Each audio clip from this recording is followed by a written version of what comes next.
For 40 years, every geology textbook on the planet showed you the same diagram. A neat vertical column of magma rising like a chimney straight up from deep in the earth, directly beneath Yellowstone.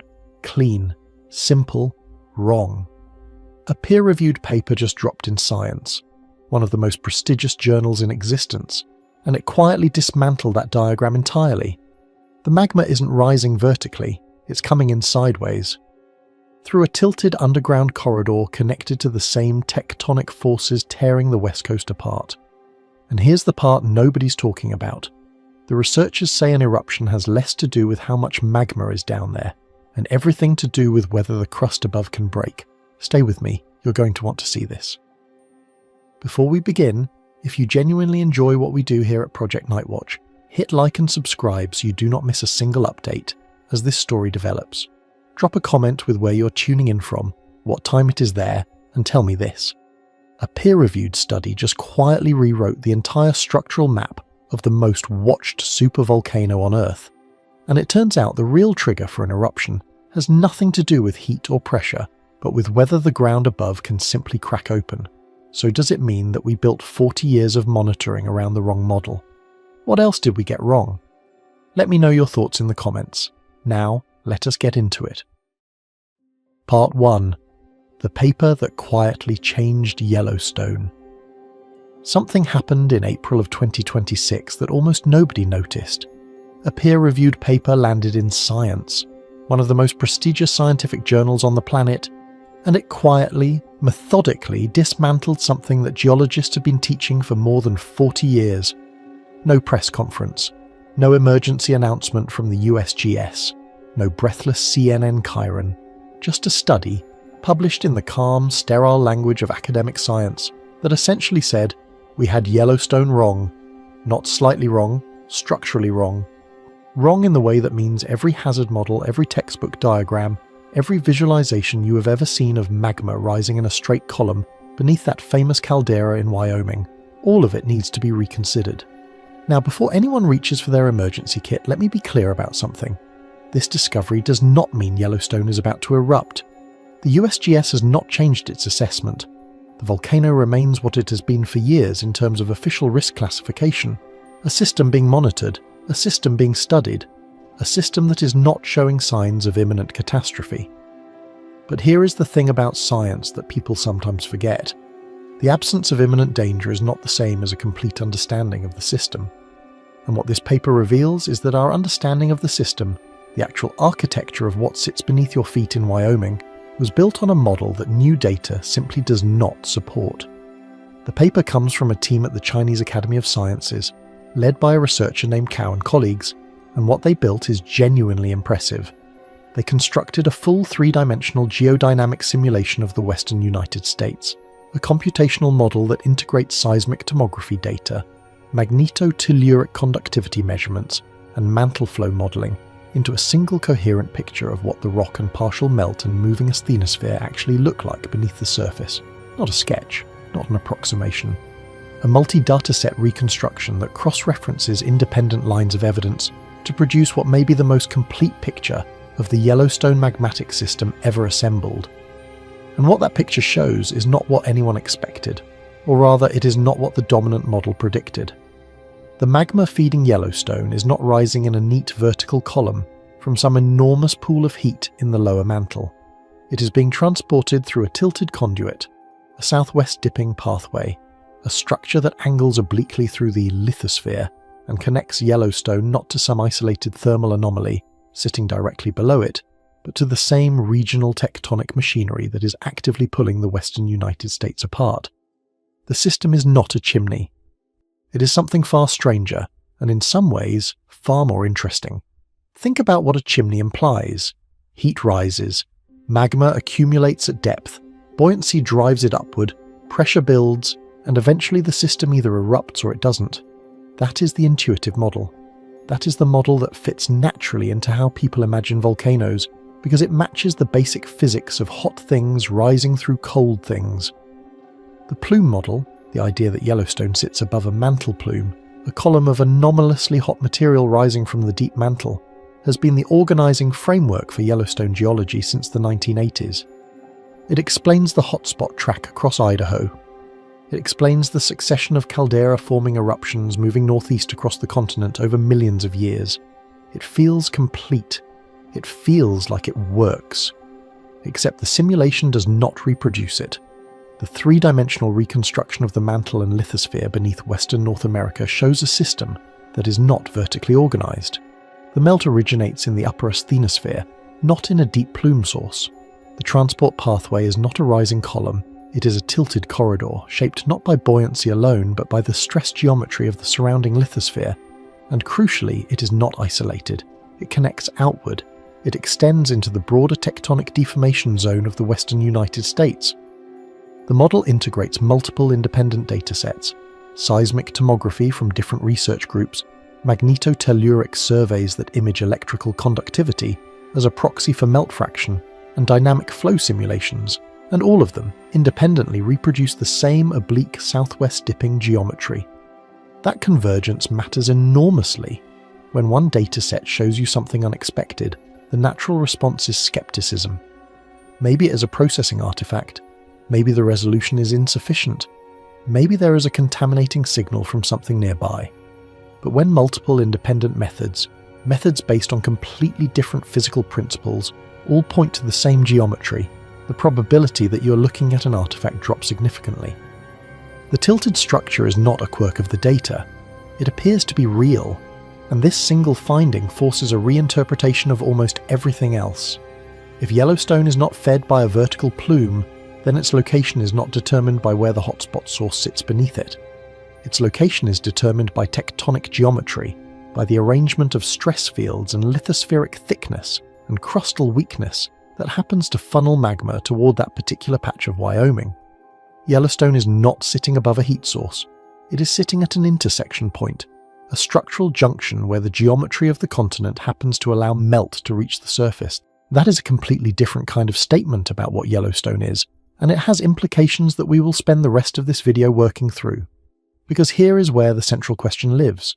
If the system is tilted, if it is laterally connected, if magma is not pooling in a pressurized chamber, but moving through a distributed network shaped by tectonic forces, then what actually controls whether Yellowstone erupts?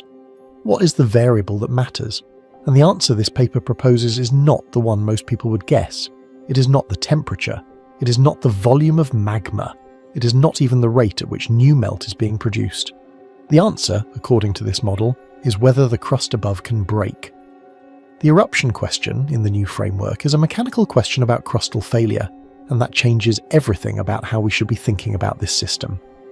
But to understand why that reframing is so significant, you first need to understand what was found, or rather, what was conspicuously not found when scientists spent decades trying to image what sits beneath Yellowstone.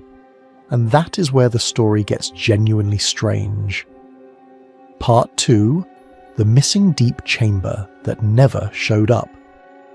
For as long as Yellowstone has been studied as a volcanic system, the assumption sitting underneath all the science was this: somewhere down there is a chamber, a reservoir, a pool of molten rock under enough pressure that given the right conditions, it could find a way to the surface.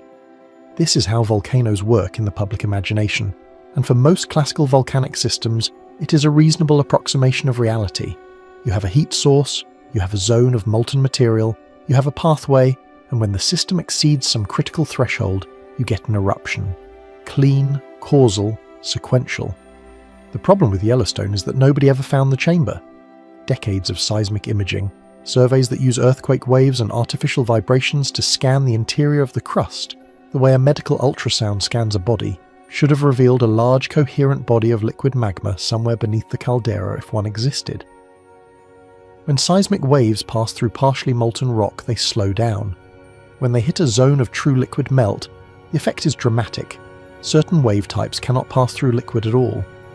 If there were a classic magma reservoir beneath Yellowstone, it would show up in the data as a pronounced, spatially coherent anomaly. Researchers looked. They have been looking for a long time. What they found was more complicated and harder to explain away.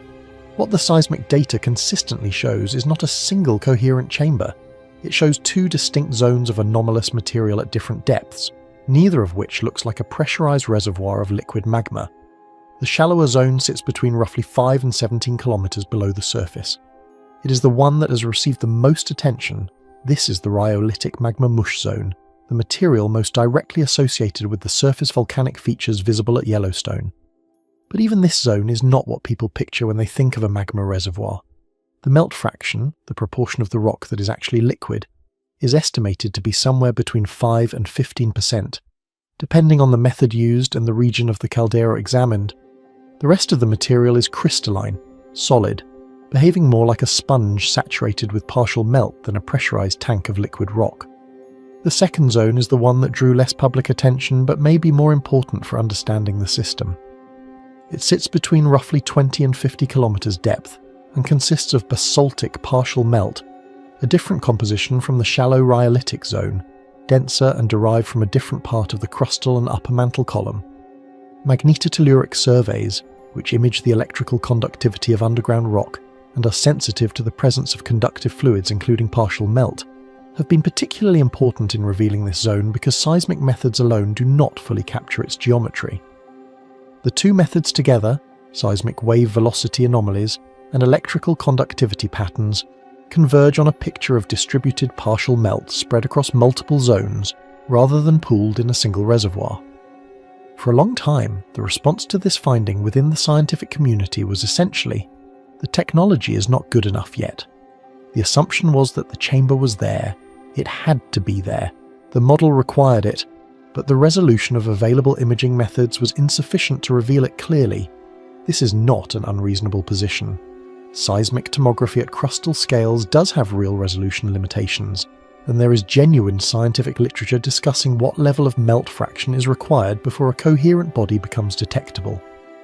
The absence of evidence was treated as evidence of a limitation, not evidence of absence.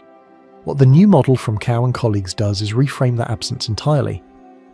In the distributed transport framework, the absence of a coherent deep chamber is not a gap in the data, it is a predicted outcome. If Yellowstone is fed by a tilted network that delivers melt from the upper asthenosphere through an oblique pathway shaped by tectonic stress, then you would not expect to find a single pooled reservoir sitting directly below the caldera in a neat vertical column.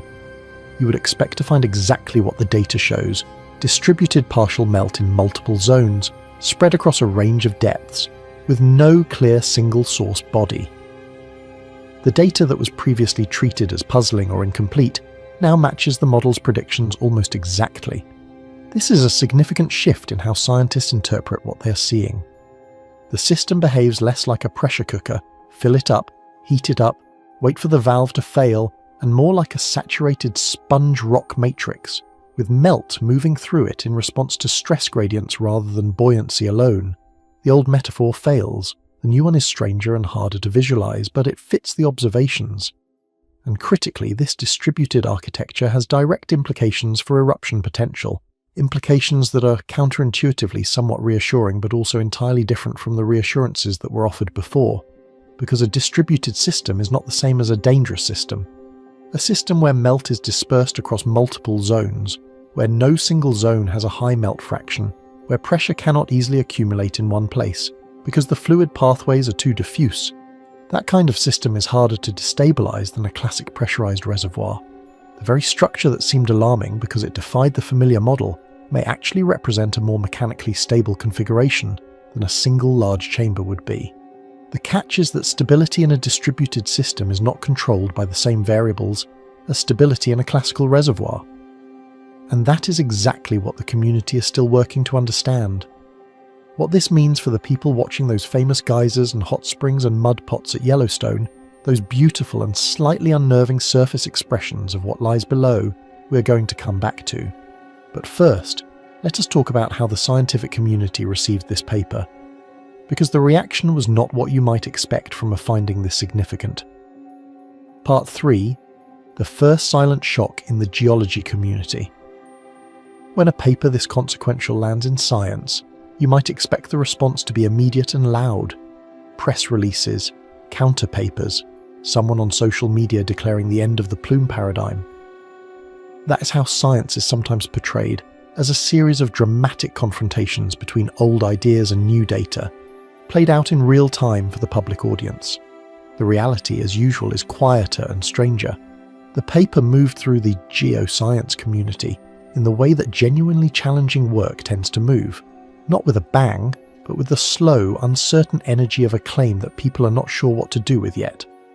Some researchers engage with it quickly, recognizing the significance of the multi-data set approach and the robustness of the convergence across independent methods.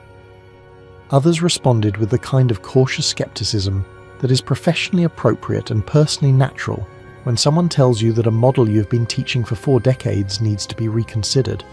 The community is currently divided, and that is worth being honest about.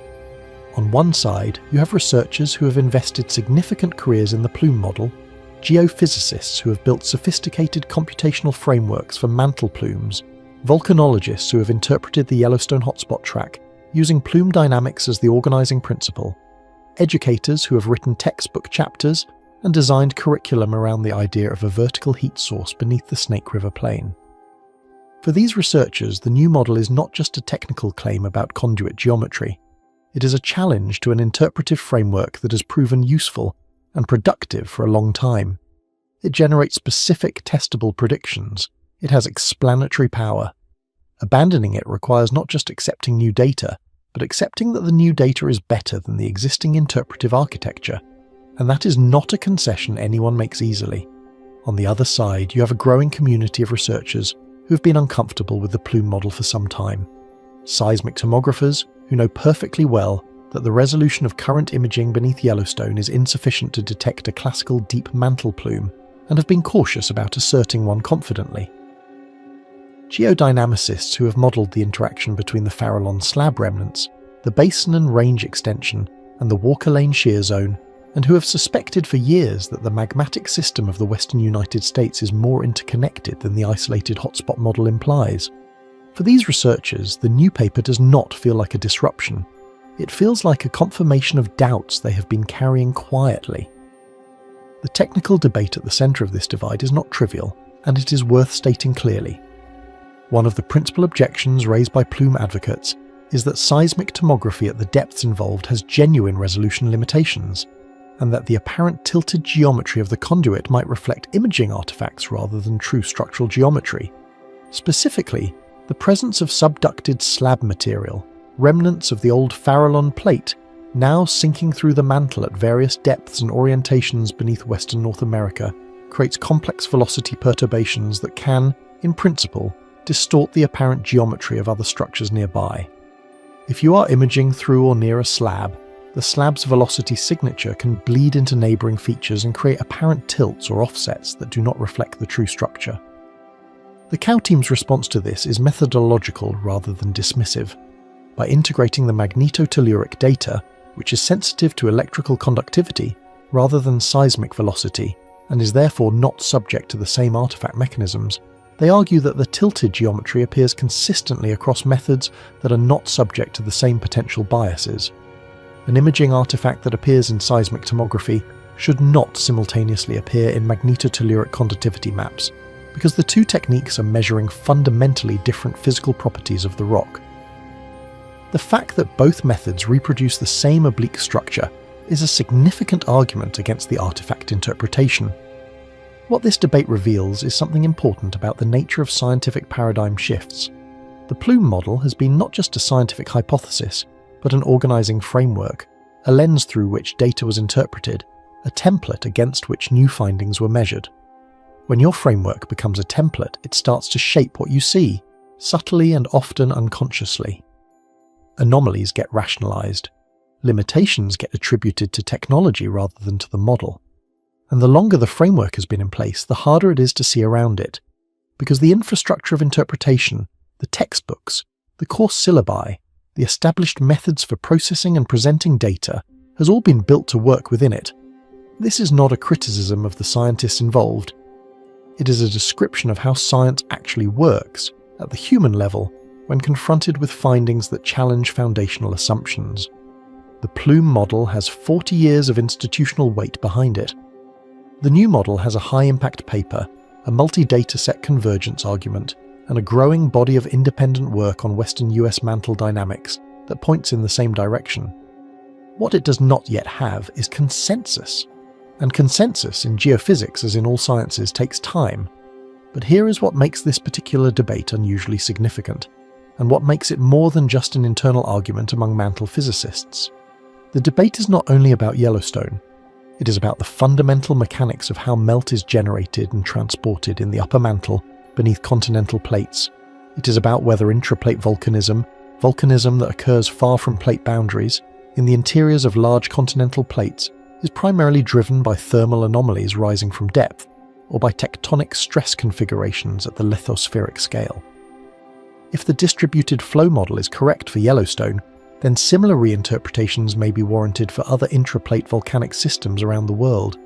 Yellowstone becomes a test case for a much larger argument about planetary dynamics. And the new model's answer to that larger argument is this: eruption potential depends less on magma volume and more on whether the overlying crust mechanically fails. That statement, that single reframing, is the load-bearing wall of this entire new architecture, and to understand what it means, you need to go inside the tilted system itself. Part 4. The Southwest Dipping Magma Highway. Picture, for a moment, what the inside of a continent looks like. Not the surface, not the mountains and plains and river valleys that we navigate and photograph and name. The interior, the layers of rock beneath the surface that extend downward through the crust, past the moho discontinuity where crust gives way to mantle, into the upper mantle where temperatures are high enough that rock is not quite solid, not quite liquid, but somewhere in that strange in-between state where small fractions of material become partial melt, and the entire medium begins to behave more like an extremely slow fluid than a rigid solid.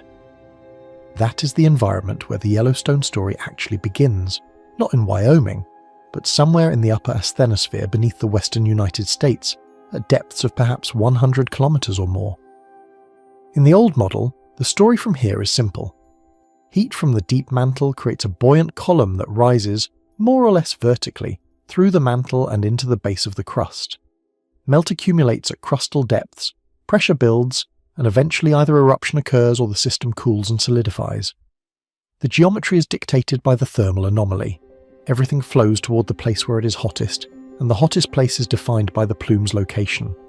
In the new model, the geometry is dictated by something different: the stress architecture of the lithosphere.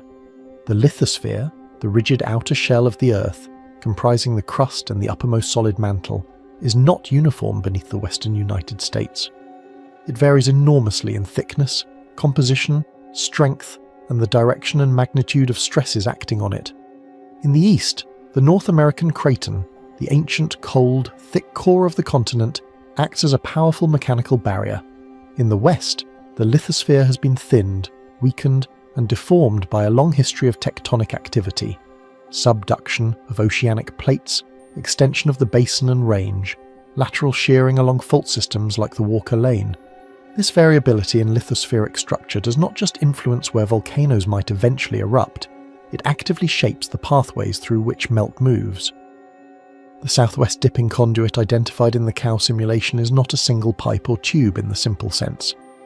Think of it less as a plumbing fixture, and more as a preferred pathway through a highly irregular medium, a zone of relatively reduced resistance through which partial melt migrates preferentially, because the surrounding rock is oriented, deformed, and stressed in a way that makes that particular trajectory the path of least resistance. The conduit extends from the upper asthenosphere beneath western North America upward and northeastward into the crust beneath Yellowstone. But the geometry of that ascent is oblique rather than vertical. The pathway tilts, it angles, it is shaped by the asymmetry of the tectonic environment rather than by vertical buoyancy alone. What causes this tilt? Multiple factors, and the model argues that their combination is not coincidental but necessary. The eastward movement of the North American plate over the mantle creates a drag effect on the asthenosphere that generates a lateral component to mantle flow. The thick craton to the east deflects that flow, creating asymmetric pressure gradients in the upper mantle that are not symmetric around any vertical axis. The remnants of the Farallon slab, that enormous piece of oceanic lithosphere that was subducted beneath North America over tens of millions of years and is now foundering in the mantle in fragmented pieces at various depths, distort the regional mantle flow field in ways that are still being mapped and modelled. the basin and range extension, which has been thinning and stretching the crust across Nevada, Utah, and adjacent areas for millions of years, has opened lateral pathways in the lithosphere that melt can exploit. The Walker Lane Shear Zone, running roughly parallel to the Sierra Nevada, introduces lateral deformation that further complicates the stress field in the lower crust. All of these forces together create a tectonic environment in which the natural path for melt is not straight up. It is angled, and Yellowstone in this framework is not sitting at the top of a heat source, it is sitting at the end of a lateral delivery system. The caldera is the outlet, not the source. The source is distributed across the upper asthenosphere over a wide region, and the structure of the lithosphere above it acts as a kind of sorting device, channeling melt preferentially toward the places where the crust is most amenable to receiving it. This reframing has an almost vertiginous quality to it, once you sit with it long enough, because it means that Yellowstone's location, the reason it is in Wyoming rather than somewhere else, is not because Wyoming happens to sit above the hottest part of the mantle. It is because Wyoming, at this particular moment in geological time, happens to sit at a structural intersection point in the continental stress field where the geometry allows melt to reach shallow crustal levels. If the stress field changes, if the tectonic configuration of the western United States evolves, as it has been evolving and will continue to evolve, the intersection point might shift, the magma highway might reroute. And here is the part that connects everything back to the central question this paper raises. If the pathway is shaped by tectonic stress, and if the delivery system is lateral rather than vertical, then the question of whether and when magma reaches the surface is not primarily about how much heat is being generated at depth. It is about the mechanical state of the crust through which it must travel, which brings us to why tectonics now matter far more than heat in this new model, and what that means for how we assess the actual hazard that Yellowstone represents. Part 5. Why tectonics now matter more than heat. There is a tempting simplicity in the thermal model of volcanic hazard. More heat means more melt. More melt means more pressure. More pressure means higher eruption probability. It is intuitive. It is almost mechanically satisfying in its logic. And for a significant class of volcanic systems, particularly those at plate boundaries where melt generation is directly tied to subduction or spreading processes, it captures something real about what determines eruptive activity. But Yellowstone has never fit neatly into that framework, even when the plume model was the dominant interpretation. The time intervals between the three large caldera-forming eruptions in Yellowstone's history, 2.1 million years ago, 1.3 million years ago, and 640,000 years ago, do not follow a simple pattern that would be predicted by a steadily increasing thermal input. The system has been quiet by supervolcano standards for a very long time. The heat has been there throughout, the melt has been there throughout, and yet the surface expression has remained subdued. Geysers, hot springs, earthquake swarms, ground deformation cycles, but no eruption. The thermal model predicts activity. The system provides stability. Something else is clearly governing the timing. The new model offers an answer, and it comes from a field of thinking in volcanology that has been growing in importance for some years, but has not yet fully penetrated the public understanding of volcanic hazard, the role of crustal mechanics, specifically the role of how, when, and under what conditions the brittle upper crust fails mechanically, opening pathways that allow magma to ascend to the surface. Melt in the lower crust and upper mantle exists within a matrix of solid rock. To reach the surface, it does not just float upward, it must find or create pathways through that solid rock. In a tectonically active region, those pathways are partially pre-existing. Fault zones, fracture networks, areas where crustal extension has already created zones of weakness. But even in a well-fractured crust, melt cannot simply migrate freely through any available crack. The rock has mechanical strength. Fractures have specific orientations relative to the stress field, and some orientations allow fluid movement while others do not. The geometry of the pathway through which melt might ascend depends not just on where the melt is and how much pressure it is under, but on the three-dimensional stress state of the overlying crust. What this means, in practical terms, is that magma behaves in the lower crust somewhat like a fluid in a fractured medium. Think of water moving through the pores and cracks of a rock, following pathways shaped by the permeability structure rather than simply flowing in the direction of gravity. The flow is real. but it is channeled and constrained and redirected by the mechanical architecture of the surrounding rock. And crucially, that architecture changes over time in response to tectonic forces. Earthquake cycles load and unload stress on different parts of the crust. Erosion changes the weight distribution at the surface. Thermal expansion and contraction of rock at various depths alters the local stress state. All of these processes continuously modify the mechanical environment through which magma must navigate. This is why tectonic context now matters more than thermal input in the new framework. The heat is relatively constant. The melt is relatively constant. What changes, what varies on the timescales relevant to eruption potential, is the mechanical state of the crust. A system with abundant melt but a mechanically competent unfractured crust can remain dormant essentially indefinitely. A system with less melt but a crust undergoing rapid deformation, with actively propagating fracture zones in favourable orientations, might erupt more readily. The thermal reservoir is not the control variable, the mechanical lid is. Mantle flow, the large-scale movement of material in the upper mantle driven by thermal convection and tectonic forces, creates dynamic pressure variations that influence the stress field of the overlying lithosphere. The interaction between the mantle flow pattern identified in the Cow model and the lithospheric stress field of the western United States is not a simple static relationship. As the tectonic configuration of the region evolves, as the basin and range continues to extend, as slab fragments sink and distort the mantle flow field, as the Walker lane accommodates lateral plate motion, the stress environment changes. Yellowstone is embedded in this dynamic environment, not isolated from it. The volcano is not a sealed vessel being filled from below. It is a node in a mechanically active system, and its behaviour, its dormancy or its activity, reflects the current state of that system rather than simply the accumulation of thermal energy. And this understanding points directly to a conclusion that might seem surprising given how Yellowstone is usually discussed. The current distributed architecture of the system may actually make it more stable than a classical single-chamber system would be in the same tectonic environment.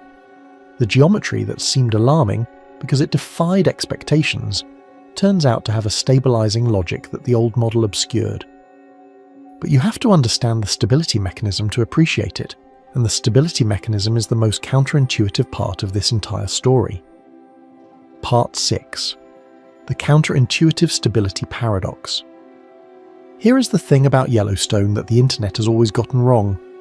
Proximity to magma is not the same as proximity to danger.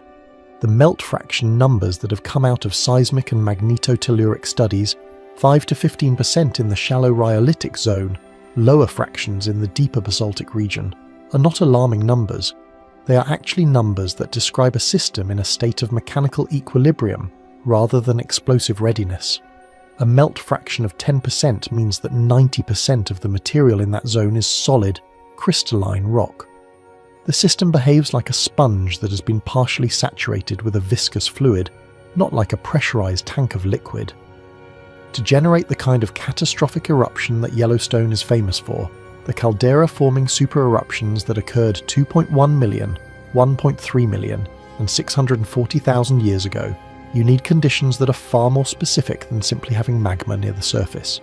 You need a large volume of magma at high melt fraction, meaning a substantial portion of the material is actually liquid, rather than crystalline mush.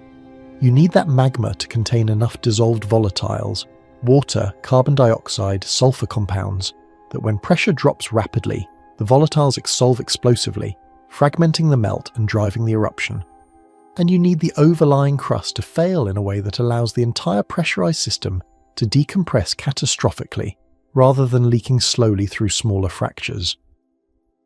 The distributed architecture described in the new model works against all three of these conditions simultaneously. Because the melt is spread across multiple zones rather than pooled in a single reservoir, the local melt fraction in any given zone remains low. Melt fractions below roughly 30 to 40% are generally considered to be in a state where the crystalline framework of the rock maintains its structural integrity. The material is a crystal mush, not a mobile liquid. To generate an eruptible magma, you need to either heat the system sufficiently to melt a larger fraction of the material, inject new hot magma from below that remelts some of the crystals and raises the melt fraction, or find some mechanism to separate the melt from the crystals and concentrate it in a smaller volume. None of these processes is impossible, but all of them take time, and all of them produce detectable signals that monitoring systems should be able to identify. More fundamentally, the distributed architecture prevents the build-up of the kind of single-point pressure anomaly that drives catastrophic eruption. In a classical single-chamber system, all the pressure is focused in one reservoir, and if that reservoir exceeds the mechanical strength of the overlying rock, you get a single catastrophic failure. In a distributed system with multiple partial melt zones connected through a network of low permeability pathways, pressure dissipates laterally. A stress perturbation in one zone leaks into neighbouring zones, rather than accumulating to a critical threshold. The system has, in effect, a built-in pressure relief mechanism that the classical chamber model lacks. The crust above the system acts as what geophysicists sometimes call a mechanical lid, a barrier that prevents magma from ascending, and that must fail, mechanically, before any surface eruption can occur. In a distributed system, this lid is not being loaded from below by a single, concentrated pressure source.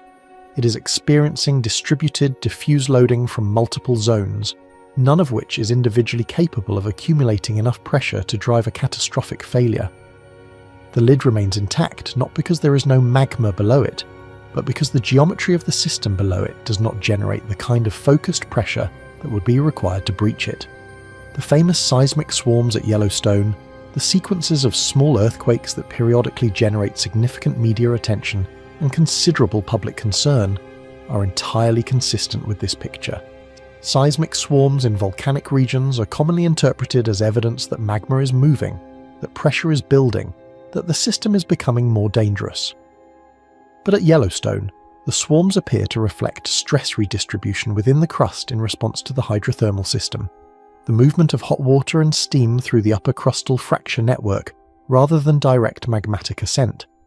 The seismicity is real, the stress changes are real, but their source is shallow and fluid-driven, not a reflection of deep magmatic processes approaching some critical threshold.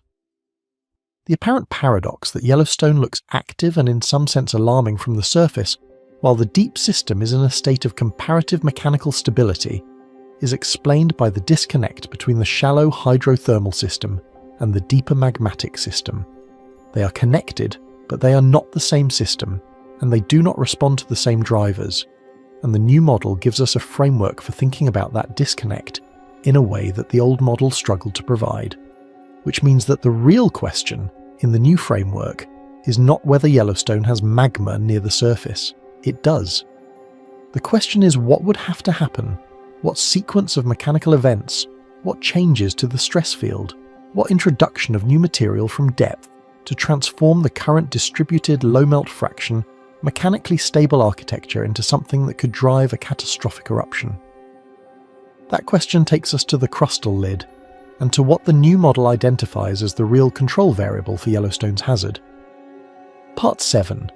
The real control variable, fracture, not magma. There is a moment in any volcano's life cycle that matters more than the accumulation of magma, more than the temperature at depth, more than the rate of ground deformation or the frequency of earthquake swarms. It is the moment when the brittle upper crust, the cold, rigid, fractured rock that sits between the melt and the atmosphere, transitions from being a mechanical barrier into being a conduit, the moment when fractures connect, when the lid, in the language of the new model, fails.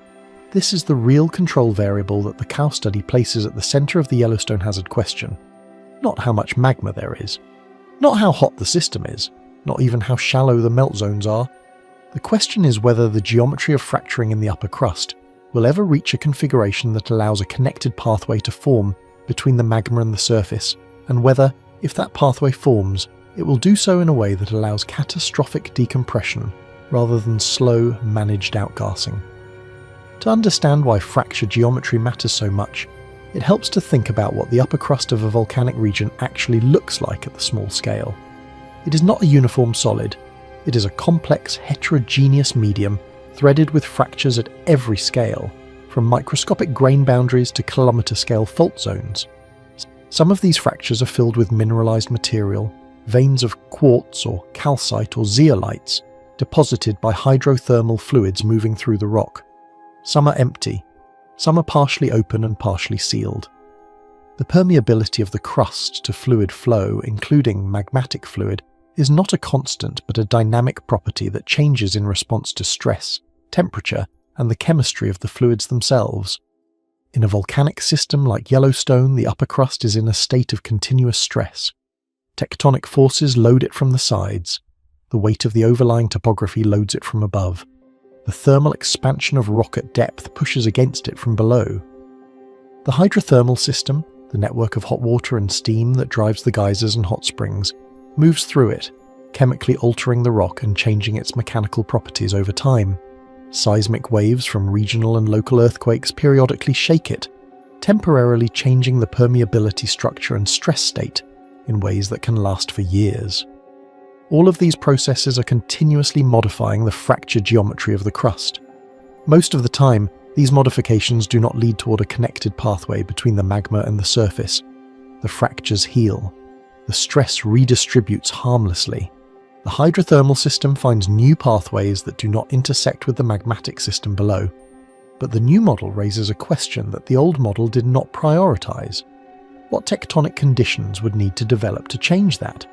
What would have to happen to the stress field of the western United States, to the tectonics of the region that the CAL model shows are directly coupled to the Yellowstone system, to drive the crustal lid toward mechanical failure? The answer is not a simple one, and part of the significance of the new model is that it suggests the relevant stress field is not confined to the caldera interior. If the magma transport system tilts southwest, if it is connected to the regional tectonic deformation zone, then changes in the stress field anywhere along that system, not just beneath the caldera, could potentially influence the mechanical state of the crust above the melt zones. A major earthquake in the basin and range, a change in the rate of crustal extension, a shift in the Wanda-Fuka subduction geometry, any of these processes could, in principle, send stress perturbations along the connected tectonic system that reach the crust above Yellowstone's melt zones. The dormancy of Yellowstone is not a mystery in the old model. The system simply has not accumulated enough pressure yet, according to that framework. But in the new model, dormancy requires an explanation of a different kind. The system is dormant because the current tectonic configuration of the western United States does not place the crust above the melt zones in a state of critical failure. The stress field is not generating the fracture geometry needed for a connected pathway.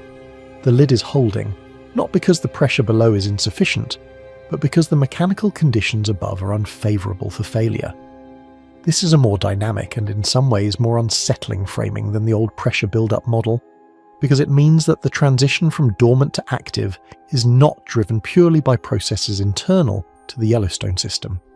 It could be driven, at least in part, by changes in the regional tectonic environment, changes that happen on geological timescales, but that are, in principle, detectably different from the current state if you know what to look for and where to look for it.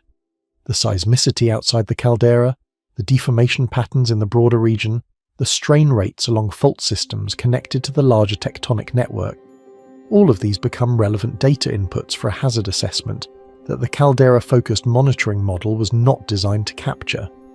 Which brings us to one of the most puzzling features of the Yellowstone system, a feature that the old model could not satisfactorily explain, but that the new model predicts almost exactly. Part 8. Why the Eastern Snake River Plain is a puzzle. Pull up a map of the northwestern United States, not a road map, a geological map, one that shows volcanic features, ancient lava fields, the scars left by eruptions that happened long before any human being was around to see them. And when you look at that map, one thing jumps out immediately, even to someone with no geology background at all. Running from the current location of the Yellowstone caldera in the northeast, sweeping westward and southwestward across the state of Idaho in a long curved arc, there is a track, a trail, a sequence of ancient volcanic fields arranged in a line like breadcrumbs dropped across the landscape over millions of years. This is the Snake River Plain, and for a very long time it was considered one of the most elegant pieces of evidence for the Mantle plume model. The logic was clean and intuitive. The oldest volcanic fields in the sequence are in the southwest near the Nevada border. The youngest are at Yellowstone itself in the northeast.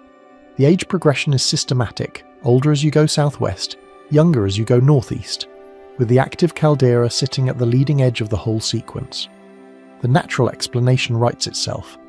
The North American plate has been moving southwest over a stationary hotspot, a fixed point of anomalous heat rising from deep in the mantle, and as different parts of the plate passed over that hotspot, they erupted, leaving behind a volcanic scar before moving on and cooling down. The hotspot stayed put. The plate kept moving. Yellowstone is simply the current address of a system that has been burning through the continent for 17 million years, leaving the Snake River Plain as its trail. It is a beautiful story. It is coherent, it is testable, and for a long time it seemed to fit the data almost perfectly. Geology textbooks embraced it. It became the standard framework for teaching not just Yellowstone specifically, but hotspot volcanism generally, a clean, photogenic example of how a fixed mantle plume and a moving plate interact over geological time. And then you look more carefully, and you notice something that the textbook version of this story quietly glossed over. The eastern Snake River Plain, the section of the volcanic tract sitting immediately to the southwest of the current Yellowstone caldera, the region that should by all rights be the most recently active part of the post-hotspot trail, shows essentially no Holocene volcanic activity. None. The Holocene is the current geological epoch, the roughly 11,700 years since the end of the last ice age. In human terms, that is a long time. It encompasses the entire history of agriculture, cities, writing, and every civilization that has ever existed. In geological terms, it is essentially this morning. It is yesterday. It is so recent that in any geological context, the absence of volcanic activity during the Holocene is roughly equivalent to saying something has been quiet for the last few hours, and yet there it is. The eastern Snake River Plain, sitting directly along what the plume model identifies as the active magma pathway between the deep heat source and the surface, has been volcanically silent for essentially all of recorded geological time at the human scale. No eruptions, no significant surface deformation that would indicate magmatic material pushing up into the shallow crust. Hydrothermal activity that is present but subdued compared to the dramatic surface expression at the Yellowstone caldera just to the northeast. Under the old model, this was what scientists politely call an awkward fact. Not a fatal contradiction. The plume model was flexible enough to absorb it, but an uncomfortable one that required some ad hoc explanation to accommodate. The standard response was that the eastern Snake River Plain had simply moved off the hotspot. The plate kept moving northeast. This part of the crust was no longer sitting above the plume, and so it was cooling down, returning to geological normalcy, transitioning from an active volcanic region to a quiet one, as the heat source fell further and further behind it. It sounds reasonable on the surface, but when you push on it, the timeline starts to feel uncomfortable. How fast should a region cool after moving off a mantle plume? The thermal diffusivity of the crust is not especially high. Heat moves through rock slowly, not quickly. A region that was sitting above a major heat source producing caldera-forming eruptions should retain geologically significant temperatures for millions of years after the hotspot moves on, not thousands. The contrast between the volcanically inert eastern Snake River Plain and the dramatically active Yellowstone caldera sitting just to its northeast, geologically speaking practically next door, has always felt abrupt in a way that the cooling down explanation does not fully resolve. There was also a deeper conceptual problem that the plume model never cleanly handled. If the hotspot is a fixed point source of heat in the mantle, and if it is currently positioned beneath Yellowstone, then the pathway between the deep heat source and the shallow crust should run through the eastern Snake River Plain on its way northeast to Wyoming. The plumbing should pass through that region. So why is the region above the plumbing quiet, while the endpoint of the delivery system is wildly active? The old model had answers, but none of them were entirely satisfying. The new model does not struggle with this at all. In fact, it predicts it. Here is the key insight. In the distributed flow framework, melt does not erupt wherever it happens to be present in the crust. It erupts where the tectonic stress configuration of the overlying crust allows it to reach the surface. Melt and eruption are not the same thing. Melt is a material condition, partial liquid rock present at some depth in the crust or upper mantle. Eruption is a mechanical event, a failure of the solid rock above the melt, opening a pathway that allows the melt to ascend and decompress at the surface. You can have abundant melt present in the crust and no eruption, indefinitely, if the mechanical conditions in the overlying rock do not favour failure. The lid holds. The melt stays where it is. the surface remains quiet. The Eastern Snake River Plain sits in a tectonic environment where the current stress field does not favour the crustal failure pathway required for surface eruption. The combination of regional stress orientations, the mechanical history of previous volcanic episodes that have already altered the strength and fracture geometry of the crust, and the current configuration of compression and extension in the broader region, all of these factors conspire to keep the lid mechanically competent in that area. Melt may be present. The transport system may run through or interact with the region, but the geometry of fracturing in the overlying crust does not provide a connected pathway to the surface. The rock holds, nothing erupts. The study uses a specific and evocative phrase for this. The crust acts as a lateral flow filter. Melt that might otherwise express itself at the surface along the Snake River Plain is instead being deflected, redirected along stress gradients toward regions where the path of least mechanical resistance runs upward, rather than being blocked by a structurally competent lid. Think of it like water moving through a landscape. Water does not flow equally in all directions. It follows the path of least resistance, pooling where topography allows and being redirected where it does not. Melt in the lower crust behaves similarly, moving through the stress architecture of the rock toward the places where the geometry of fracturing provides a viable upward pathway. The Eastern Snake River Plain, right now, is not one of those places. Yellowstone historically has been. This reinterpretation completely changes how we read the volcanic record of the entire region. The hotspot track, that beautiful sequence of progressively aging volcanic fields running southwest across Idaho, is not simply a clock recording the speed of the North American plate as it moves over a fixed heat source.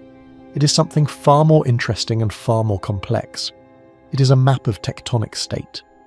A record integrated over 17 million years of geological time, of which parts of the crust happen to be in the mechanical condition required for eruption as the broader tectonic configuration of the western United States evolved. Each volcanic field in the sequence marks not just a time, but a state, a moment when the stress geometry of a particular piece of crust crossed the threshold required for failure and allowed melt to reach the surface.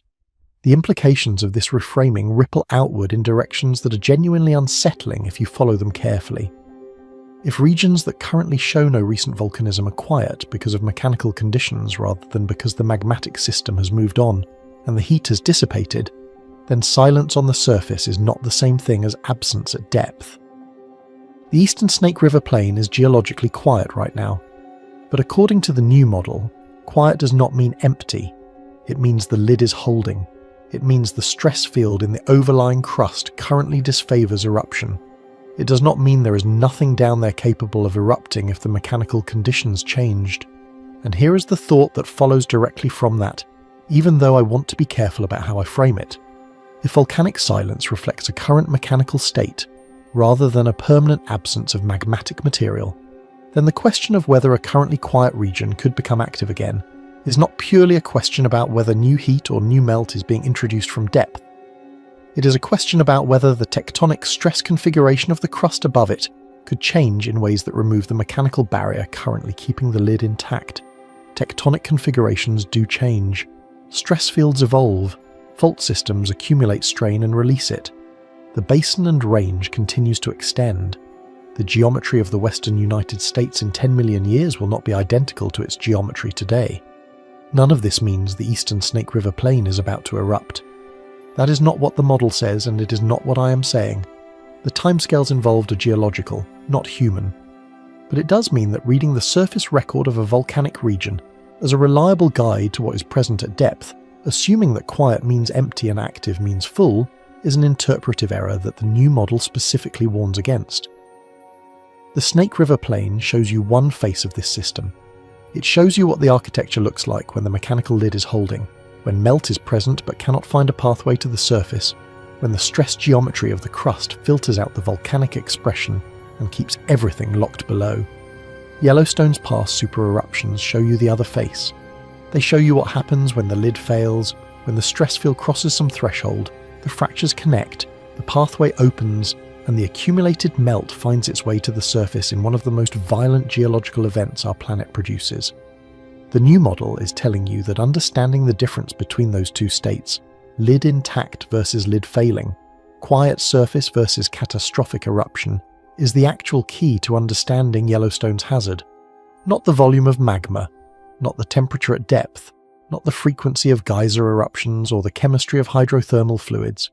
The mechanical state of the crust, the stress geometry of the rock sitting between the melt and the atmosphere. And that understanding the model makes clear cannot be achieved by watching only the caldera. It requires watching the tectonic environment, the whole connected system, the fault zones, the strain rates, the stress field across the western region that connects Yellowstone not just to the Snake River Plain, but to the Basin and Range, the Walker Lane, and ultimately to the plate boundary dynamics of the Pacific coast. The trail of breadcrumbs across Idaho was never just a clock. It was always a map of something more complicated than a plate moving over a fixed fire. We just did not have the framework to read it correctly until now. Part 9. Hydrothermal activity as a misleading signal. Walk through Yellowstone National Park on any given day, and you will encounter things that look, at an instinctive level, like a planet preparing to do something violent. Not metaphorically violent, literally, physically, geologically violent, the kind of violent that ends civilizations and rewrites coastlines and punches enough material into the atmosphere to cool the planet for years. Old Faithful throws a column of boiling water 60 meters into the air every 90 minutes, with a mechanical regularity that seems almost industrial, like something enormous is breathing beneath the ground on a schedule it has kept for centuries. The Grand Prismatic Spring, that astonishing bowl of thermophilic bacteria arranged in concentric rings of orange and yellow and green around a vivid, almost unnaturally blue center, sits in a landscape that is literally steaming. The ground radiating heat from below in a way that makes the air shimmer even in summer, even in the cold, thin air of the Wyoming plateau. Mud pots burp and churn with a slow, viscous energy that makes them look like something alive and unhappy about it. Fumaroles hiss constantly, venting steam from fractures in the ground, with a sound that carries across the landscape on still days. And every so often, not often, but often enough that it is documented, studied, and has its own scientific literature, a hydrothermal explosion blasts a new crater into the lake bed or the ground surface, hurling mud and rock and superheated steam outward in an event that looks, to any reasonable uninitiated observer, exactly like a volcanic eruption beginning. I want to sit with that image for a moment before I complicate it. Because the instinctive response to all of this, the visceral animal response that millions of park visitors have every year when they stand at the railing above Old Faithful or peer into the steaming landscape around the Grand Prismatic, is not irrational. The place looks dangerous because it is dangerous.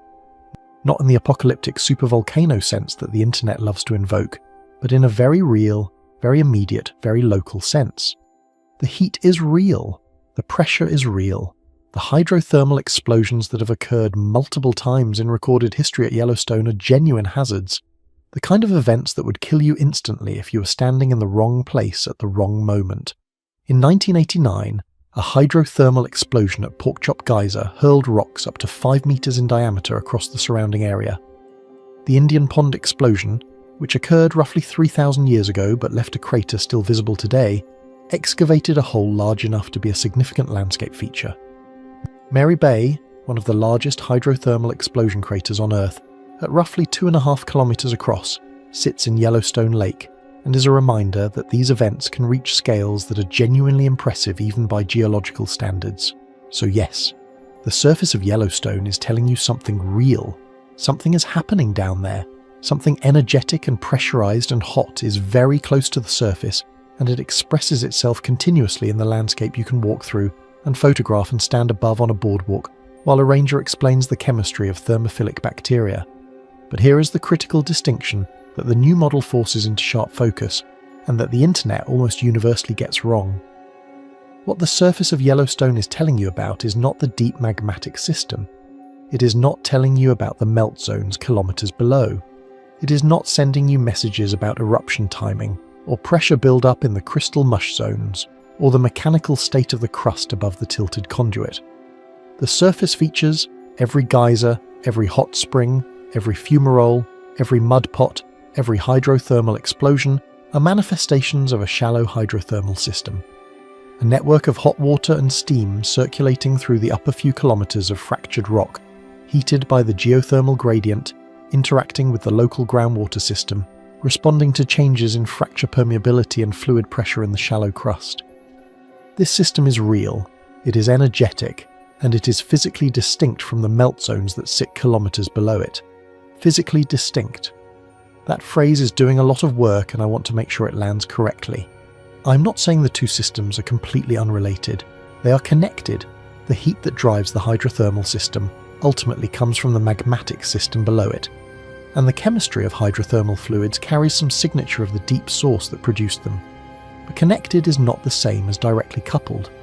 The shallow hydrothermal system and the deep magmatic system are separated by kilometers of solid rock with variable and generally low permeability. Any signal from a change in the deep magmatic system, a shift in melt fraction in one of the shallow mush zones, a stress change in the crystal-rich material at 5 to 17 kilometers depth, has to travel through all of that intervening rock before it can express itself as a change in surface hydrothermal behavior. And in traveling through that rock, the signal gets filtered, attenuated, delayed, complicated by all the other processes happening in the shallow crust that have nothing to do with the deep magmatic system at all. This distinction matters enormously under the new model, and here is why. In the old single-chamber framework, the one where a coherent body of magma sits at a relatively defined depth beneath the caldera like a pressurized reservoir, there was at least a theoretical argument for a more direct connection between surface hydrothermal activity and deep magmatic state. If the reservoir pressurizes, you might expect the overlying hydrothermal system to respond relatively promptly and directly. More gas coming up from the magma means more gas in the hydrothermal fluid. Higher pressure in the reservoir means higher pressure transmitted upward through the fluid column. Changes in the magmatic system could, in principle, propagate fairly directly to the surface expression. Not perfectly, not instantaneously, but with some reasonable degree of fidelity. In the distributed melt architecture of the new model, this coupling is far more attenuated. The melt zones are deep. They are distributed across multiple zones at different depths, rather than concentrated in a single reservoir. The melt fractions are low, 5 to 15% in the shallow rhyolitic zone, meaning the material is mostly solid crystalline rock with partial melt distributed through it, rather than a coherent body of liquid. The connection between these distributed low melt fraction zones and the shallow hydrothermal system runs through kilometers of mechanically complex solid rock. A change in the deep system, even a significant one, might take years, decades, or longer to propagate a detectable signal to the surface. And that signal, when it arrives, would be mixed in with all the noise of the shallow system's own dynamics, which respond to rainfall, seasonal groundwater changes, earthquake-induced permeability shifts, and a dozen other factors that have nothing to do with the deep magmatic state. This does not make hydrothermal monitoring worthless. I want to be absolutely clear about that, because the argument I am making cuts both ways. If the surface is not a reliable direct window into the deep system, that means it cannot reliably tell you when an eruption is approaching, but it also means it cannot reliably tell you when one is not approaching. The monitoring value of the hydrothermal system in the new framework is specifically about the shallow crust. Changes in the chemistry of hydrothermal fluids can indicate changes in crustal permeability, new fractures opening, old ones sealing, the fluid pathways in the upper crust evolving in response to stress changes. Changes in the temperature and flow rate of specific features can indicate local pressure changes in the shallow hydrothermal plumbing. All of this is genuinely useful information about the mechanical state of the shallow crust, which is directly relevant to the fracture-controlled hazard model, because it is the shallow crust that constitutes the mechanical lid. Watching the lid from the inside, through the behavior of the hydrothermal system that permeates it, is a legitimate and valuable monitoring strategy. What it cannot do, in the new framework, is serve as a reliable early warning system for deep magmatic changes. The signal-to-noise ratio over that distance, through that complexity of intervening material, is simply too low for that kind of direct inference to be reliable, and this has immediate practical implications for how we interpret the constant stream of Yellowstone news that circulates online. Let me be direct about this, because it matters. Every few months a story circulates. A geyser that had been dormant for years suddenly reactivates. A new hydrothermal feature appears in an unexpected location. An earthquake swarm occurs beneath the caldera. A bison runs out of the park. Each of these events gets interpreted in certain corners of the internet as a sign that the deep system is stirring, that pressure is building, that the eruption is approaching, that the animals are fleeing because they know something we do not. I understand the appeal of this narrative. It is cinematic. It connects surface observation to deep geology in a way that feels intuitive and dramatic. It makes a great video. It is also, in almost every specific instance, wrong. Not because nothing is happening, something is always happening at Yellowstone. It is one of the most geologically active landscapes on the surface of the Earth. But because the surface events being interpreted as deep signals are, in the vast majority of cases, shallow hydrothermal events with shallow hydrothermal causes. A geyser reactivating reflects a change in the shallow fracture plumbing that feeds it. A new connection opened, an old blockage cleared, a seasonal groundwater effect. A new hydrothermal feature appearing reflects a shift in the shallow fluid pathways, possibly triggered by a small earthquake changing the local permeability structure. An earthquake swarm beneath the caldera reflects stress redistribution in the upper crust driven by hydrothermal fluid movement. The fluids causing the earthquakes, not the other way around. The bison are running because bison run. They do not have a geological early warning system that outperforms our seismometers. The hydrothermal system and the magmatic system speak different languages, on different timescales, about different things. A hydrothermal explosion that obliterates a hot spring and leaves a new crater in the landscape is a localized shallow pressure event, steam generation in the upper crust, not a message from the melt zones below. Terrifying if you were standing nearby. Genuinely interesting as a geological event, useful as a data point about shallow crustal permeability and stress. Not an eruption precursor in any meaningful sense of that term. Understanding this distinction is not just academic tidiness. It is the difference between monitoring a system effectively and being distracted by noise, while the actual signal, whatever it turns out to be, develops somewhere below the threshold of the instruments you are watching most closely. The new model sharpens this distinction in a way the old model never quite managed, because the old model at least had a theoretical story about direct coupling between the shallow and deep systems. The new model removes that story and replaces it with something more honest. The surface and the deep system are related, but they are not the same conversation. If you want to know what Yellowstone is doing at depth, you need instruments that reach that depth. The geysers are beautiful, they are scientifically valuable, they are not your early warning system. And here is the thought that follows from all of this, and that connects everything we have covered so far into a single uncomfortable realization. If the surface is not a reliable window into the deep system, and if the deep system extends far beyond the caldera boundary into a connected regional tectonic network that the current monitoring infrastructure was never designed to cover, then the most important signals about Yellowstone's actual behavior might not be visible at Yellowstone at all. They might be occurring somewhere else entirely, along a fault system in Nevada. In the strain accumulation pattern of the Walker Lane, in the slow, continuous evolution of the stress field across a region the size of a continent. The map is bigger than the park. It always was. We're only now beginning to understand exactly how much bigger. Part 10. Yellowstone as a Western US expression. When most people think about monitoring a supervolcano, they think about the caldera, the roughly 55-kilometre by 72-kilometre oval of depressed terrain in northwest Wyoming that marks the collapsed roof of the last great eruption chamber. That is where the ground deformation is centred. That is where the earthquake swarms concentrate. That is where the hydrothermal features are most dramatic and most monitored. The caldera is Yellowstone, in the mental model of both the public and, to a significant degree, the monitoring infrastructure that has been built up over decades. The new model challenges this geography fundamentally.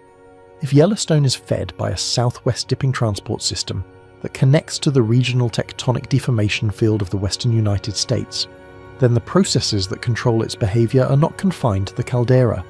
They are distributed across a region that includes the eastern Snake River Plain, the Basin and Range Province, the Walker Lane Shear Zone, and the tectonic machinery of the Cascadia Subduction Zone far to the west. The caldera is not the system. It is the current surface expression of a system that extends across a significant fraction of Western North America. Consider what this means in terms of the forces involved. The Cascadia Subduction Zone, running offshore from Northern California through Oregon and Washington, and into British Columbia, is where the Juan de Fuca oceanic plate descends beneath North America. This is one of the most seismically and volcanically active tectonic boundaries in the world. The descending slab carries water and other volatiles into the mantle, where they drive the magmatism that feeds the Cascade volcanic chain, Mount Rainier, Mount St. Helens, Mount Hood, Mount Shasta, and the others. But the influence of the descending Farallon-derived slab material does not stop at the edge of the Cascade Arc. Slab fragments at various depths beneath the interior western United States have been imaged by tomographic studies for years, and they are understood to substantially influence the regional mantle flow field. The COW simulation incorporates these slab effects as part of its three-dimensional reconstruction, and they emerge as important drivers of the asymmetric mantle flow pattern that shapes the tilted conduit. The Juan de Fuca subduction is not just creating volcanoes in the Cascades, it is influencing the mantle circulation pattern that, according to the new model, helps steer the magma transport pathway toward Yellowstone. The western volcanics and the interior supervolcano are connected by the same mantle flow system. Yellowstone is downstream of processes that begin at the convergent plate boundary of the Pacific coast. The Basin and Range Province, that extraordinary landscape of alternating mountain ranges and valley floors stretching across Nevada, Utah, Arizona, and into adjacent states, created by the extensional thinning of the continental crust over the past 30 million years or so, is both a product and a driver of the tectonic environment. The extension has thinned the lithosphere across a broad area, reducing the mechanical resistance to magma transport and creating a regime of normal faults that provide preferential pathways for melt migration. The active seismicity throughout the Basin and Range, the region experiences thousands of small to moderate earthquakes per year, is a continuous source of stress perturbations that propagate into the stress field of the entire western region. The Walker Lane, that belt of right lateral shear extending from southeastern California to western Nevada and into Oregon, accommodates lateral plate motion that is not taken up on the San Andreas fault system farther west. It is a zone of active deformation that has been intensifying over geological timescales and may represent a nascent plate boundary forming within the continent. The shear deformation introduces lateral stress components that interact with the extensional stresses of the basin and range, and the compressional stresses transmitted from distant plate boundaries, creating a complex three-dimensional stress field that the simple plume model was never designed to account for. Yellowstone sits at the northeastern expression of all of this. It is not just influenced by these regional processes. In the new model, it is the current output point of a transport system that is fundamentally organized by them. The supervolcano framing, the idea of Yellowstone as a singular, exceptional, catastrophically powerful geological feature, is not wrong exactly, but it is incomplete. It treats the endpoint as the story, without examining the infrastructure that delivers the story to that endpoint. Understanding Yellowstone means understanding the western United States. And understanding the western United States means accepting that the volcanic and tectonic systems we have traditionally treated as separate entities may be more deeply interconnected than our maps and models have reflected. Part 11. The Hidden Continuity Problem. Draw a boundary around Yellowstone on a map. Now draw a boundary around the eastern Snake River Plain. Now draw a boundary around the Basin and Range Volcanic Province. Now draw a boundary around the Cascade Arc. How many of these boundaries are real features of the geological system? And how many are categories that geologists invented for the convenience of organizing a complex reality into teachable chunks? The honest answer, which the new model forces into focus, is that many of the boundaries we draw between volcanic systems and provinces in the western United States may be classification artifacts rather than genuine geological divisions. The melt pathways identified in the COW simulation do not terminate neatly at the edges of what we call the Yellowstone system. They continue into the Snake River Plain, into the broader upper asthenosphere of the western region, into the mantle flow patterns shaped by the Farallon slab fragments and the Juan de Fuca subduction. The system does not have crisp edges, it has gradients. The hotspot track itself, that sequence of progressively older volcanic fields running from the current caldera back through Idaho to the Nevada border, has been interpreted under the plume model as a record of the plate moving over a fixed point source. The oldest fields erupted when that part of the plate was directly above the plume. As the plate moved northeast, each successive section of what is now the Snake River Plain passed over the plume and experienced its burst of volcanism before moving on and cooling. The current Yellowstone caldera is the most recent address of the plume as far as the plate is concerned, but in the new model, the picture is more dynamic and more ambiguous. If the magma transport system is shaped by tectonic stress rather than the fixed position of a plume, then the progressive aging pattern of the volcanic track reflects the progressive migration of a tectonic deformation front rather than the plate's passage over a stationary heat source. As the deformation field of the western United States has evolved, as the basin and range extended, as the Walker Lane developed, as the stress configuration of the broader region changed, the locus of volcanic activity has shifted. The volcanic track is not a clock recording the plate's speed. It is a record of how the deformation field has evolved over time and how that evolution has successively positioned different parts of the crust in the mechanical state required for eruption. This reinterpretation makes the system boundary question even more interesting. If what we call the Yellowstone hotspot track is actually a record of evolving tectonic stress, then where does the system begin?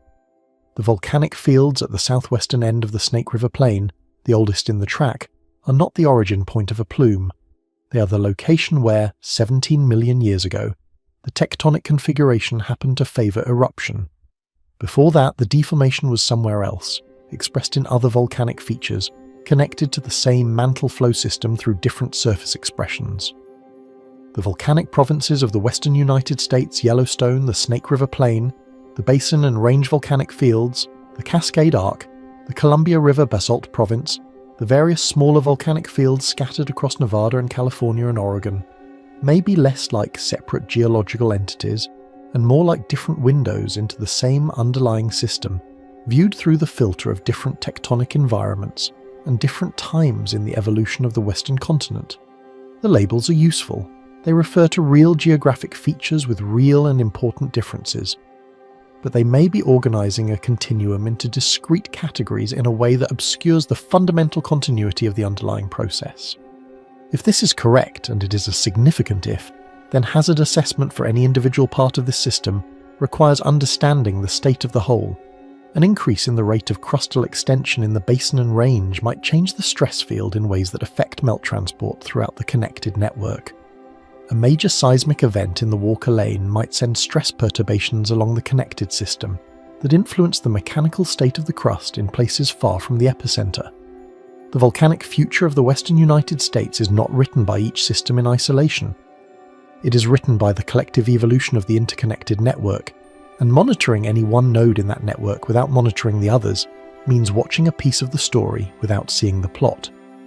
Which raises a question that the scientific community is only now beginning to grapple with seriously. If the system is bigger than Yellowstone, if the relevant structure extends southwest into the broader tectonic deformation zone, are we monitoring the right volume of rock? Part 12. The monitoring blind spot question.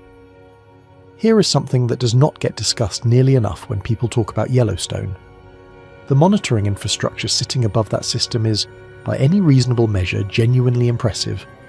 We are not talking about a couple of seismometers bolted to a fence post in a national park. The Yellowstone Volcano Observatory, operated jointly by the USGS, the University of Utah, and the National Park Service, runs one of the most sophisticated volcanic monitoring networks on the planet. Seismometers distributed across the caldera region and beyond can detect earthquakes so small you would never feel them standing on the surface. Ground deformation is tracked continuously by GPS receivers and by something called INSAR, Interferometric Synthetic Aperture Radar, which uses satellite data to measure millimeter-scale surface movement across the caldera floor. We are talking about detecting vertical displacement smaller than the thickness of a coin, from space, in near real time. Thermal infrared surveys track changes in the heat output of the hydrothermal system. Water chemistry monitoring at geysers and hot springs gives scientists a continuous read on fluid composition, looking for changes that might signal something shifting below. Continuous gas monitoring measures the output of volcanic gases directly from the caldera floor, watching for the chemical fingerprints of magmatic activity. If you're trying to watch a supervolcano, this is how you watch a supervolcano. The dataset this network produces is genuinely high quality. The scientists operating it are genuinely skilled. None of what I am about to say is a criticism of the people or the program. I want to be clear about that because this next part matters, and I do not want it misread as alarm. The problem is not the quality of the monitoring. The problem is the geography. The new model from the cow study implies something that the existing monitoring network was simply never designed to handle. If the magma transport pathway beneath Yellowstone tilts southwest, if the system is not a vertical column sitting neatly beneath the caldera, but a laterally extended corridor connected to the broader tectonic deformation field of the western United States, then some of the most important signals for understanding what this system is doing might be occurring outside the area where the instruments are most densely concentrated. The network was built to watch the caldera and its immediate surroundings. But if the relevant structure is larger, more oblique, and more regionally connected than the old model assumed, then the caldera is not the whole story. It is the end of the story, and you cannot fully understand the end without reading the middle. Think about what that means in practice. Seismic activity outside the caldera, along the fault zones connected to the broader basin and range system, in the eastern Snake River Plain, along the Walker Lane Shear Zone running through Nevada, might carry information about stress changes in the connected tectonic network that are directly relevant to the mechanical state of the crust sitting above Yellowstone's melt zones. Under the old model, an earthquake cluster in central Nevada or along the Snake River Plain might be catalogued, studied in its own right, and essentially treated as a separate story. Under the new model, it might be a chapter in the Yellowstone story. Not because every regional earthquake is a Yellowstone precursor, it absolutely is not, but because the systems are mechanically connected in ways the old framework did not account for, and stress changes in one part of a connected network propagate through the whole thing. GPS measured ground deformation in the region surrounding the caldera, rather than just within it, might reveal strain accumulation patterns that the caldera-focused network would not capture on its own. The tilted conduit geometry means that the surface expression of deep processes might not be centered on the caldera. Deformation signals could be offset, asymmetric, pointing southwest rather than concentrating symmetrically around the caldera center. If you're only running your analysis on the instruments inside the park boundary, you might be looking at half the signal and drawing conclusions from it, as if it were the whole thing. Magnetotelluric surveys, the kind of imaging that measures electrical conductivity in the rock and is sensitive to the presence of partial melt, extending southwest of the caldera along the inferred conduit pathway, could potentially reveal changes in the conductivity structure that would indicate movement of melt through the transport system. That kind of survey coverage does not currently exist in the region between the caldera and the broader basin and range province, in any systematic, continuously updated form. The instruments that would catch that signal are not yet in place. And here is the part that I find genuinely fascinating from a scientific standpoint, even setting aside any hazard implications. The issue is not just about where the instruments are pointed, it is about how the data that already exists has been interpreted. This is subtler and in some ways more interesting than a simple gap in sensor coverage. Every dataset that comes out of the Yellowstone monitoring network gets processed, filtered, and interpreted through a framework. That framework, until very recently, was the plume model. Vertical source, magma rising from depth, pressure accumulating beneath the caldera. When your interpretive framework tells you the relevant structure is a vertical column beneath a specific geographic area, you process your data accordingly. Seismicity that is spatially offset from the caldera center gets treated as peripheral, possibly related to regional faulting, probably not a direct expression of the magmatic system.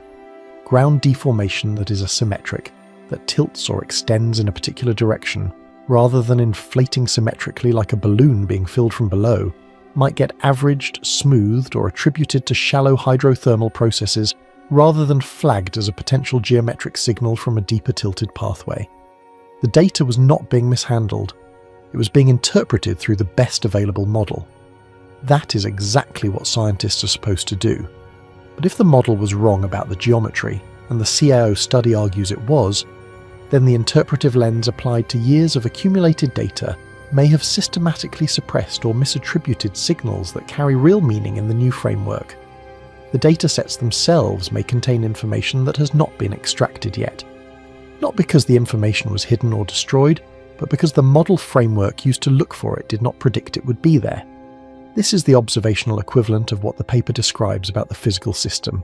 Just as geologists may have been looking for a vertical plume that was not there, watching the wrong pathway while the actual transport corridor tilted obliquely beneath their instruments, scientists interpreting monitoring data may have been watching the wrong volume of rock, drawing the boundary of the relevant system too tightly around the caldera, treating regional signals as noise when some of them may have been signal all along. Let me be precise about what I'm not saying. Yellowstone is not unmonitored. It is not poorly understood in any absolute sense. The USGS Yellowstone Volcano Observatory is one of the best-run volcanic monitoring programs in the world, and the scientists working there are doing serious, careful, important work. The monitoring network has successfully tracked decades of ground deformation cycles, earthquake swarms and hydrothermal changes in extraordinary detail. None of that goes away. None of it becomes worthless because the structural model got revised.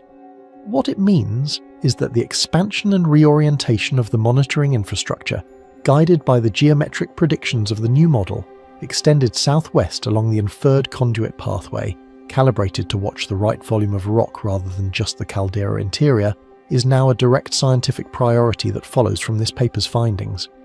Not because there is an emergency, but because good science demands that your instruments match your model, and right now they do not. Because the model changed faster than the instrumentation can, and it means that some of the questions we most want answered about Yellowstone's behaviour, questions about how fast melt is accumulating in the shallow zones, about whether the stress state of the overlying crust is changing in ways that matter for mechanical stability, about how connected the different parts of the transport system actually are, may require data from instruments that simply do not exist yet, from networks that have not been deployed, from surveys that have not been conducted, from a monitoring footprint that is larger, more regionally integrated, and more geometrically informed than the one currently in place. That is where the science stands right now. Not at the edge of eruption, not in a state of panic or crisis, but at the edge of a new map, one that is more accurate than the old one, more honest about what it does and does not show, and which makes it very clear that some of the territory it is trying to describe is still, at this moment, blank. And in geology, blank spaces on the map are not reassuring. They are not dangerous either. They are simply unread. The ground is doing something down there. We have gotten better at listening, but we are not yet listening in all the right places. And what we eventually hear from the places we have not yet reached, that is still, for now, an open question. Part 13. The origin problem that remains unsolved. Let me give credit where it is due. The SAO study answers some genuinely difficult questions with unusual clarity. For the first time, we have a coherent geometric framework for the magma transport system beneath Yellowstone that holds together across multiple independent datasets: seismic tomography, magnetotelluric conductivity mapping, and geodynamic flow simulation, all pointing at the same tilted southwest dipping structure. It explains features of the Yellowstone geological record that the old plume model was never comfortable with. The distributed melt zone spread across multiple depths instead of pooled in a single reservoir. The absence of a large coherent magma chamber that decades of imaging should have found if it existed. The volcanic quiet of the eastern Snake River Plain during a period when the old model would have predicted at least some residual activity. And perhaps most importantly, it reframes the eruption question in terms of crustal mechanics rather than thermal accumulation, which gives hazard assessment a more physically honest foundation than the pressure cooker model ever provided. So the transport question, how does melt move from where it originates in the upper mantle to where we find it at shallow crustal levels beneath Wyoming, is now substantially better understood than it was a year ago. That is real scientific progress, and it deserves to be recognized as such. But here is the thing about answers. Every good answer in science comes attached to a new question. And the question this paper cannot answer, the one that sits at the foundation of everything else, is the one that matters most for understanding where this system is headed. Why is there meltdown there at all? That sounds like it should be a simple question. It is not. The source of the melt, the fundamental energy input that drives the entire Yellowstone system, from the deep upper mantle all the way up through the tilted conduit to the crystal mush zones and the hydrothermal features at the surface, remains genuinely unresolved, not partially understood, not almost figured out, genuinely, honestly, scientifically unresolved, and this is not a minor gap in the knowledge base. It is the gap, because without understanding what generates partial melt in the upper asthenosphere beneath the western United States, you cannot determine whether that generation is steady or intermittent. You cannot tell whether it is accelerating or decelerating. You cannot predict how the system will evolve over the next million years or the next 10 million. You cannot even say with confidence whether the current architecture, the tilted conduit, the distributed mush zones, the whole connected network, is a permanent feature of this part of the continent, or a transient stage in a tectonic evolution that will eventually shut the system down. The transport model is strong, the source model is a work in progress, and a system where you understand the plumbing but not the water supply is a system you only partly understand. So what are the candidates? What do scientists think might be generating partial melt in the upper mantle beneath the western United States? There are three broad categories of mechanism, and the honest answer is that none of them individually provides a complete explanation that the scientific community has fully agreed on. Each one explains part of the picture, none explains all of it. The first involves volatile flux from subducted slab material. Here is the basic idea. When an oceanic plate descends into the mantle at a subduction zone, the way the Juan de Fuca plate is currently descending beneath the Pacific Northwest at the Cascadia subduction zone, or the way the old Farallon Plate descended beneath North America over tens of millions of years before breaking apart into fragments, it carries with it a cargo of water and carbon dioxide locked into the mineral structure of the rock. As the descending slab sinks deeper and heats up, it undergoes a series of chemical reactions that release those volatiles. The water and CO2 migrate upward into the overlying mantle, and here is the critical part. Water dramatically lowers the melting point of mantle rock. Rock that would remain perfectly solid under dry conditions can begin to partially melt when water is introduced, even at temperatures that would otherwise be insufficient to generate any melt at all. This mechanism is extremely well established for arc volcanism. It is essentially the reason the Cascade volcanoes exist. Mount Rainier, Mount St. Helens, Mount Hood, all of them are ultimately powered by water being squeezed out of the descending Juan de Fuca plate and triggering melting in the mantle above it.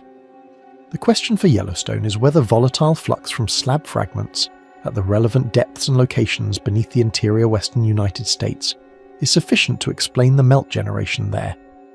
The slab geometry is complicated. The Farallon Plate broke apart. Fragments are at various depths and positions.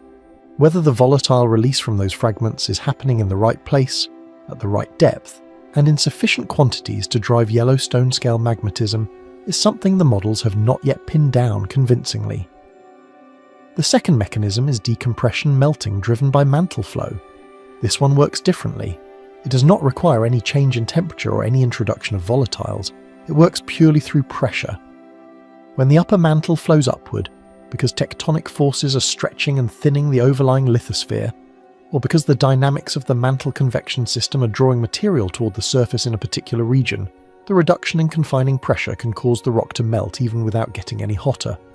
This is actually the dominant mechanism for magma generation at mid-ocean ridges, where the seafloor is spreading apart and mantle material wells up into the gap, decompressing as it rises and partially melting in the process.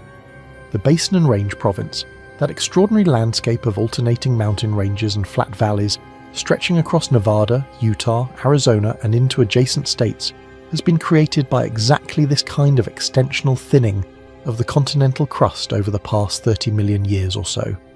That extension reduces pressure on the underlying mantle. The asymmetric mantle flow pattern identified in the cow simulation could concentrate this effect in particular regions of the upper asthenosphere, potentially explaining why melt generation is focused where it is, rather than being uniformly distributed across the extended region. The third mechanism is residual thermal anomalies. This is the most cautious and in some ways the most interesting of the three, because it partially rehabilitates the temperature argument without fully restoring the classical plume model. The idea is that even if there is no active deep mantle plume beneath Yellowstone, the region may nonetheless have slightly elevated temperatures in the upper mantle, a thermal legacy of previous tectonic events that has not yet fully dissipated. The Farallon subduction was an enormous geological event spanning tens of millions of years, and the thermal perturbations it created in the mantle system are still working their way through a medium that conducts heat extremely slowly. There may also be more diffuse, distributed thermal anomalies in the upper mantle that do not constitute a plume in the classical sense, but nonetheless represent temperatures slightly elevated above the regional background, enough to push the asthenosphere closer to its melting point and make it more susceptible to the volatile flux and decompression effects described above. Think of it like a cooking analogy. You do not need a blowtorch, you just need the pan to already be warm when you add a little oil. The most scientifically defensible position right now is that all three mechanisms are probably contributing something in proportions that vary with depth and location, and that we do not yet have the tools to measure precisely. A hybrid model, volatile flux plus decompression plus residual heat, each playing a role, their combined effect generating the partial melt that feeds the transport system, fits the available evidence better than any single mechanism alone. But hybrid models, while honest, are not fully satisfying. Saying that multiple things are probably involved is not the same as understanding how much each one contributes, which one is dominant, or which one might change in ways that affect the system's behaviour going forward. And that last point is where the practical stakes of this unsolved question live. The source mechanism is not just an academic curiosity about what is happening 100 kilometers below Wyoming. It determines the long-term trajectory of the entire system. If melt generation is primarily driven by volatile flux from a specific slab fragment that is continuing to sink and will eventually drop below the depth range where dehydration reactions occur, then Yellowstone may be on a geological clock that eventually runs out. The system winds down as the volatile source moves beyond reach. Millions of years from now, perhaps, the melt generation slows. The transport pathway gradually starves. The hydrothermal system cools. Yellowstone goes quiet in a permanent rather than cyclical sense. If, on the other hand, melt generation is primarily driven by ongoing decompression, melting sustained by the basin and range extension, and that extension shows no sign of stopping at any timescale relevant to human civilization or even human existence as a species, then the system is essentially self-sustaining for as long as the tectonic configuration of the western United States persists, which means millions of years more, at minimum. Two very different futures. Same surface geology, same geysers, same famous caldera. But the question of which future is real depends entirely on understanding the source. And right now, we do not understand it well enough to say. The transport model is strong, the source model is uncertain. And a system you only half understand is a system that still has the capacity to surprise you. That is not a reason for fear, but it is absolutely a reason to keep asking the question. Part 14. Competing interpretations inside geophysics. Every paradigm shift in science looks clean in retrospect. The history of science as it is taught, Copernicus overturning Ptolemy, Einstein overturning Newton, plate tectonics overturning fixism, presents these transitions as moments of decisive clarity, when new evidence made the old model impossible to defend, and the scientific community embraced the new framework with something approaching gratitude. The reality is invariably messier, longer and more contentious than the retrospective narrative suggests. Paradigm shifts happen over decades, not overnight, and the period of transition is characterized not by consensus, but by productive, sometimes frustrating, sometimes acrimonious disagreement. Yellowstone is in that period of transition right now. The cow paper represents a significant data-driven challenge to the plume paradigm, but it does not represent the unanimous verdict of the geophysics community. There are careful, well-informed, technically sophisticated researchers who continue to argue that the plume model, appropriately modified and refined, remains a better fit to the totality of available data than the distributed flow model. Their arguments are not based on ignorance of the new paper or on blind institutional loyalty to an old framework. They are based on genuine scientific concerns about the resolution and interpretation of the data underlying the new model, and about specific aspects of the Western North American tectonic record that they argue the distributed flow model does not explain as satisfactorily as the plume model does. The hotspot track argument is central to this. The systematic northeastward progression of volcanic ages across the Snake River Plain, which the plume model explains naturally as the plate moving over a fixed heat source, requires a specific alternative explanation in the distributed flow model. The alternative, that the migration of volcanism reflects the progressive migration of a deformation front, is coherent and internally consistent, but it requires the rate of deformation front migration to match the observed rate of hotspot track migration over 17 million years. Whether the tectonic processes involved can produce the right migration rate in a physically self-consistent model is something that is still being evaluated. There is also the question of the helium isotope signature. Yellowstone's hydrothermal gases show elevated ratios of helium-3 to helium-4, a signature associated with material from the deep mantle, because the deep mantle has retained primordial helium-3 from the formation of the solar system, while the shallower mantle and crust have had most of their helium-3 converted to helium-4 by radioactive decay. The elevated helium-3 signal at Yellowstone has been used for years as an argument for a deep mantle plume source, because a deep plume would be expected to carry primordial deep mantle material, including its distinctive helium isotope signature, toward the surface. In the distributed flow model, where the melt originates in the upper asthenosphere rather than the deep mantle, explaining the elevated helium-3 signal requires either that the upper asthenosphere in this region has an anomalously high helium-3 content for some other reason, or that a minor component of deep mantle material is present in the transport system without constituting a full classical plume. This is an active debate. There are plausible explanations within the distributed flow framework for the helium signature, but they have not yet achieved the kind of broad acceptance that would quiet the objection. The plume advocates point to it as evidence that something deep and unusual, something consistent with at least some kind of deep mantle source, is involved in the Yellowstone system. The distributed flow proponents argue that the amount of helium-3 enrichment does not require a full deep mantle plume, and can be explained by more limited deep mantle contributions within a primarily asthenospheric flow model.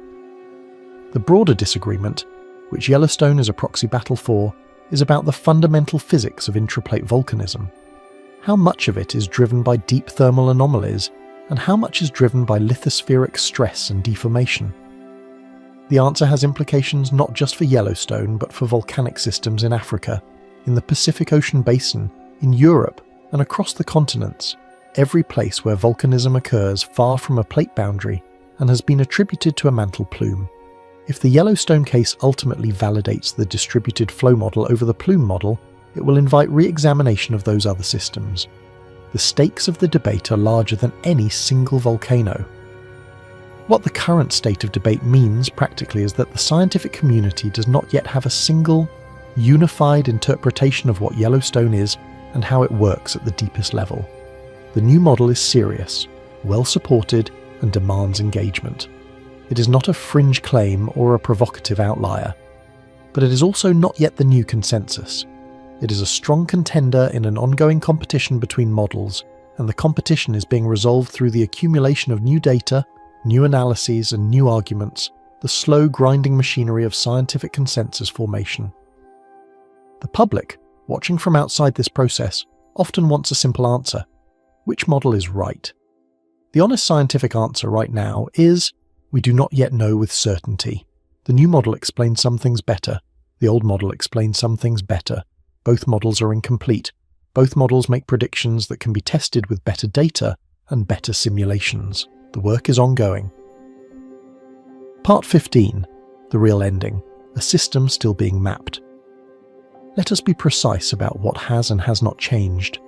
The USGS Yellowstone Volcano Observatory has not revised its assessment of the short-term eruption probability for Yellowstone. That probability remains extremely low.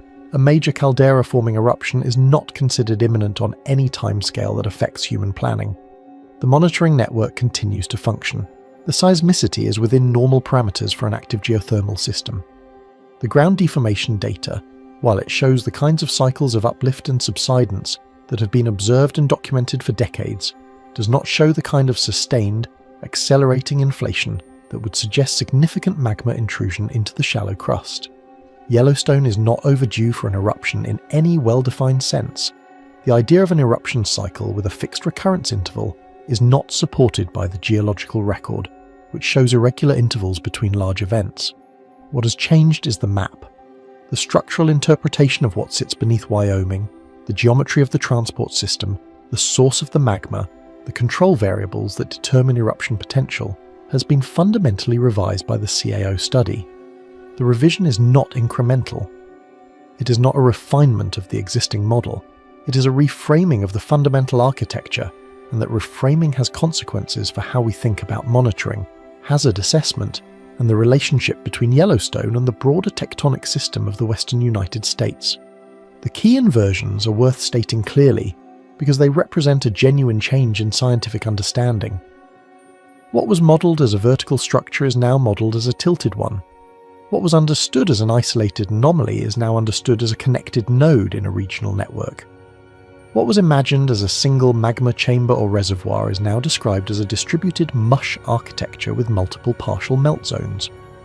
And most significantly, what was framed as a pressure-driven hazard, fill the chamber, exceed the threshold, erupt, is now framed as a fracture-controlled hazard, where the key variable is the mechanical state of the overlying crust and its susceptibility to failure. Each of these inversions carries practical implications. The tilted geometry means that monitoring needs to extend beyond the caldera to cover the southwest dipping conduit. The connected network means that tectonic events in the broader western United States are potentially relevant to Yellowstone's behaviour in ways the old model did not acknowledge. The distributed mush architecture means that the absence of a large, coherent, high-melt fraction reservoir is not a limitation of imaging resolution. It is the actual state of the system, and it implies a lower explosive potential than a classical single-chamber system would have. And the fracture-controlled hazard model means that understanding Yellowstone requires understanding continental mechanics, not just volcanic plumbing. The system is more complex than we knew. It is also, in some ways, more stable than the old model's logic might have implied, not because there is no magma, and not because there is no heat, but because the specific architecture of the system works against the conditions required for catastrophic failure. The distributed melt, the low melt fractions, the mechanical lid, the absence of a concentrated pressure source, these features conspire to make the system difficult to destabilize in the explosive way that the word supervolcano tends to evoke. But here is what the new model cannot tell us, and where the honest frontier of the science lives. It cannot tell us whether the tectonic configuration of the western United States will remain in its current state indefinitely. Continental stress fields evolve, fault systems accumulate strain, and release it episodically in ways that are not fully predictable. The basin and range continues to extend. The Juan de Fuca plate continues to subduct, and the Cascadia subduction zone is accumulating strain toward an eventual great earthquake that will, when it occurs, send stress perturbations through the connected continental system on a scale that has not been observed in recorded history. The slab fragments in the mantle beneath the west continue to sink and founder, continuously perturbing the mantle flow field. None of these processes, individually, is likely to destabilize Yellowstone on a human timescale. The geological response times are typically millions of years, but they are ongoing, the system is dynamic, and the new model, by connecting Yellowstone to the continental scale tectonic machinery, makes clear that the relevant context for understanding Yellowstone's future is the entire western United States, a system we understand better than we did 5 years ago, better than we did 10 years ago, but which still holds more geometry below the surface than our instruments can fully resolve.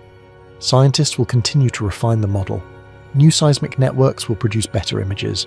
New magnetotelluric surveys will extend the conductivity mapping. New computational simulations will test the dynamical consistency of the transport model against the full range of available observations. New papers will challenge aspects of the KAO interpretation. Some challenges will succeed and force revisions. Others will fail and strengthen the new framework. The process of science will continue to generate slowly and collectively a better picture of what is actually down there. What we know now is more than what we knew in March of 2026. We have a new framework. We have a new geometry. We have a new set of questions that are more specific, more testable, and more physically grounded than the questions the old model generated. The map changed. In science, when the map changes and becomes more accurate, that is progress. Even when the new map is harder to read than the old one, even when the new map raises questions the old map never had to ask. The ground beneath Yellowstone is doing what it has always done, hosting the slow, patient, immensely powerful conversation between the interior of the Earth and the surface we live on. We have gotten a little better at listening to it, but anyone who tells you they can fully transcribe what it is saying is not yet telling you the full truth. somewhere beneath the steam and the shifting ground of Wyoming, through a tilted corridor of partial melt guided by continental stress fields, we are still mapping, through distributed zones of crystal mush at fractions too low to mobilize, through a crust that has held firm for 640,000 years and whose eventual fate is determined by forces that connect it to the entire western coast of North America. The system continues. Patient. Active. Only partly seen. The last thing the old model was sure of was where the heat came from. The new model is not yet sure of that either, and perhaps that is the most honest thing that can be said about Yellowstone right now. We can see more than we could before. We cannot yet see everything, and what we have not yet seen may turn out to matter most. That is not a reason for fear, it is a reason for attention. The planet is still talking. The only question is whether we are listening carefully enough and to the right places.